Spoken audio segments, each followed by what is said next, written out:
सियासी जमातों ने कुछ नहीं सीखा, कोई जमात अपना मंशूर पढ़ने की भी रवादार नहीं है। ख्वाजा साद रफीक ने सब जमातों को आड़े हाथों ले लिया।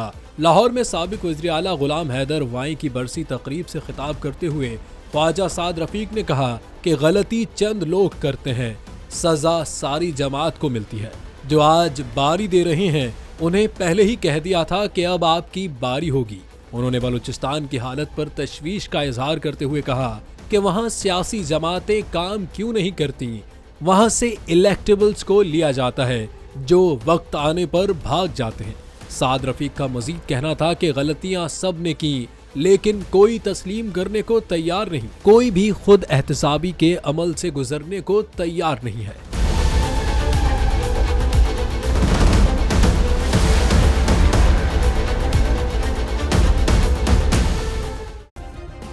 सब्सक्राइब करें और बेल दबाएं ताकि कोई खबर रह न जाए।